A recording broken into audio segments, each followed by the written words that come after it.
Hello! Isang magandang umaga, tanghali, hapon, gabi sa inyong lahat. Saan man kayong panig ng mundo, saan man kayong panig ng Pilipinas, Luzon, Visayas at Mindanao, na inaabot ng tinig na ito, ng bidyong ito, nanawa kayo ng kagalingan, kapayapaan, masagana at masayang buhay. Tayo po mula itutunghayan ng pagbasa para naman sa araw po ng Huwebes, Pebrero at 13, taong 2025. Hahanguin nga po natin ang ating pagbasa sa Ebanghelyo ni San Marcos, Kabanata 7, mga talatang 24 hanggang 30. Noong panahong iyon, nagtungo si Jesus sa lupain ng Tiro at tumuloy sa isang bahay doon. Ayaw sana niyang malaman ni Numa na naroon siya, subalit hindi gayon ang nangyari. Ang pagdating niya ay nabalita ng isang inang may maliit na anak na babaeng inaalihan ng masamang espiritu. Pumunta siya agad kay Jesus at nagpatira pa sa kanyang harapan. Ang babaeng ito'y hintil, tubo sa Sirofenica. Ipinamanhik niya kay Jesus na palayasin ang demonyo na nasa kanyang anak. Ngunit sinabi ni Jesus, kailangang busugin muna ang mga anak. Hindi dapat kunin ang pagkain ng mga anak upang ihagi sa mga tuta. Tunay nga po, Panginoon, tugon ng babae. Ngunit, ang mga tuta mang nasa ilalim ng hapag ay naninimot ng mga mumong nalalaglag ng mga anak. Kaya sinabi sa kanya ni Jesus, dahil sa sinabi mo, maaari ka nang umuwi. Iniwan na ng demonyo ang iyong anak. Umuwi nga ang babae, at naratnan niya sa higaan ang bata, iniwan na nga ng demonyo. Pagpalain ng Diyos ang pagkabasa ng kanyang mabuting balita. Pansinin po natin, may mga panahon at pagkakataon na si Jesus, kapag siya nasa isang lugar, ayaw niyang ipamalita Hanggat maaari, gusto niya walang pupunta, lalapit, or sa salita natin ay walang mangiistorbo. Sapagkat minsan naman talaga ang Panginoon ay mayroong tinatawag na quiet time. Mayroon siyang pagsusulo sapagkat ito yung panahon at oras na nakikipag-communion siya sa Ama. Nakikipag-usap siya sa kanyang Ama. At yun yung mga panahon na nakakapagpahinga din ang kanyang pisikal na katawan. Ayaw sana na niyang malaman, ayaw niyang ipabatid, ipaalam sa mga tao na naruroon siya sapagkat alam natin na kung saan naroroon ng Panginoon, pinupuntahan siya dinudumog, sinisiksik ng mga tao, sapagkat ang gusto nila ay makapakinig ng kanyang mga sasabihin at makahawak man lamang sa kanya at sila'y gumaling sa kanilang mga sakit at karamdaman. Pero noong mga panahon na yon, sa ating pagbasa, ayaw sana niyang malaman ni Numa na naroon siya. Kaya lang, meron pa ring nakaalam. Sino ang nakaalam? Isang ina na idinulog sa kanya sapagkat ang kanyang anak na bata ay inaalihan ng masamang espiritu. Bagamat tinanggihan ng ating Panginoon upang itest yung kanyang pananampalataya na sinasabing ang pagkain ay hindi dapat ibigay sa aso. Bakit? Kasi ang tawag po ng mga Hudyo sa mga hintil, ang tawag ng mga Hudyo sa hindi Hudyo, sa mga pagano ay aso. Pero yung babae, bagamat ito yung tawag sa kanila, tinanggap niya yun ng buong pagpapakumbabay. Ano ang sabi niya? Opo, ngunit ang tuta man ay naghihintay ng mumong malalaglag mula sa hapag ng kanyang Panginoon. Hindi siya nasaktan o maaaring nasaktan.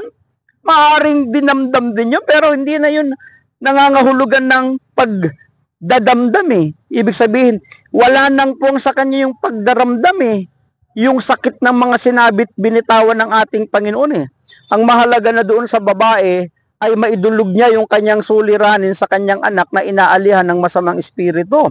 At sabi sa ating pagbasa, nung makita ng ating Panginoon yung laki ng kanyang pananalig, ano ang sabi sa kanya? Umuwi ka na. Ang anak mo ay magaling na, pinalaya na ng demonyo. Hindi na nagpunta ang Panginoon, hindi niya na nga pinuntahan, hindi na nga niya inalam kung saang lugar Basta ang sabi sa kanya, umuwi ka na. Magaling na ang iyong anak. At sabi sa ating binasa, nang umuwi yung babae, naratnan niya yung bata na magaling na. talagang pinagaling at pinaghimalaan ng Panginoon. So anong ibig sabihin? Makapangyarihan ang mga salita ng ating Panginoon kung atin lamang paniniwalaan at sasampalatayanan. Puntahan na po natin yung pinakasusing salita sa atin pong libro.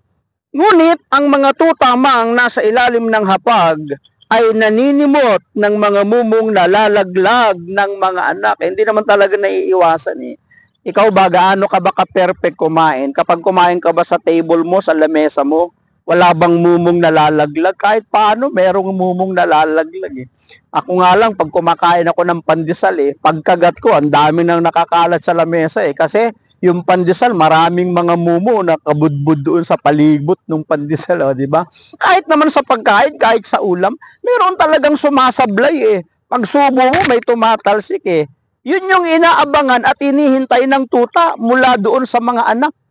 Diba? Mula sa kanilang Panginoon. So nakita ni Jesus yung laki ng kanyang pananampalataya. Kaya nga sabi rito, nagugulat at humahanga si Jesus sa malalim na pananampalataya sa mga taong nakakasalamuha, lalo na kung nanggagaling ito sa mga dayuhan at mas matibay pa ang pananalig ng mga ito kaysa kahit kanino sa buong Israel. Gulat na gulat nga ang ating Panginoon eh, manghang-manghanga siya eh, sapagkat mas malaki ang pananampalataya ng mga hindi niya kababayan, ng mga hintil mula sa mga malalayong bayan kaysa sa kanyang mga kababayan, kaysa sa mga Hudyo, kaysa sa mga Israelita. Pansinin niyo, kaya ang Panginoon naman amazed na amazed eh. Kaya nga, pinagbigyan niya yung kahilingan ng babaeng ito sapagkat ang laki, ang tatag, ang tibay ng kanyang pananampalataya. O di ba?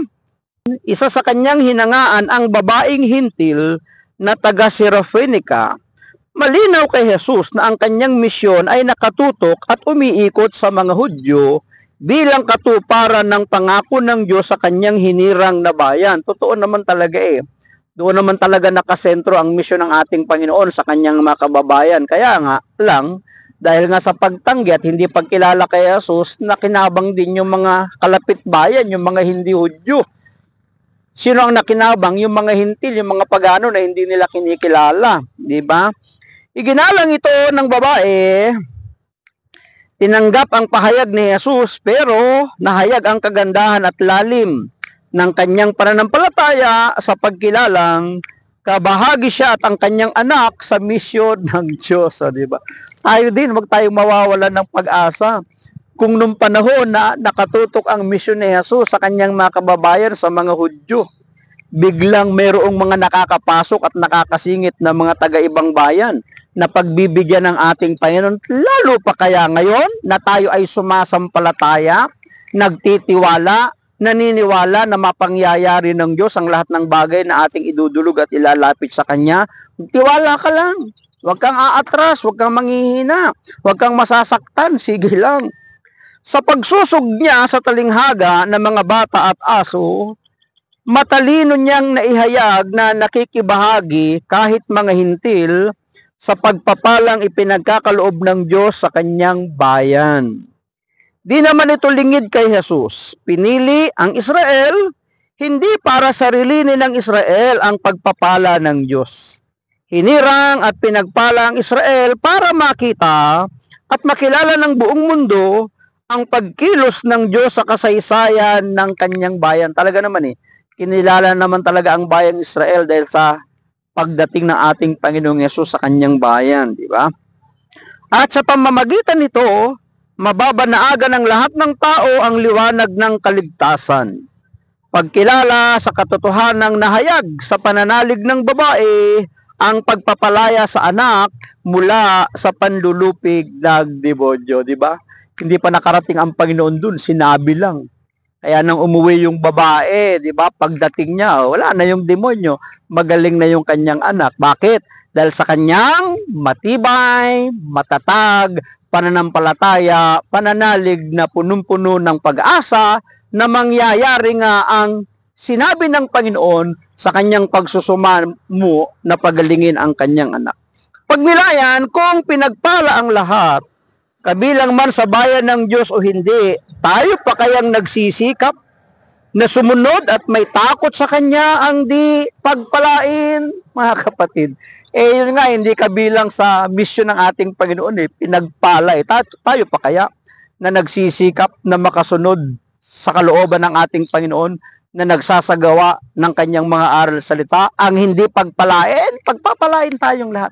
Maraming salamat, at ang akin lamang palaging sambit, hayaan natin na ang Diyos ang palagi ang maging Diyos ng ating buhay. Ang akin lang palaging sasabihin, I love you with the love of the Lord. Bye-bye and bye-bye.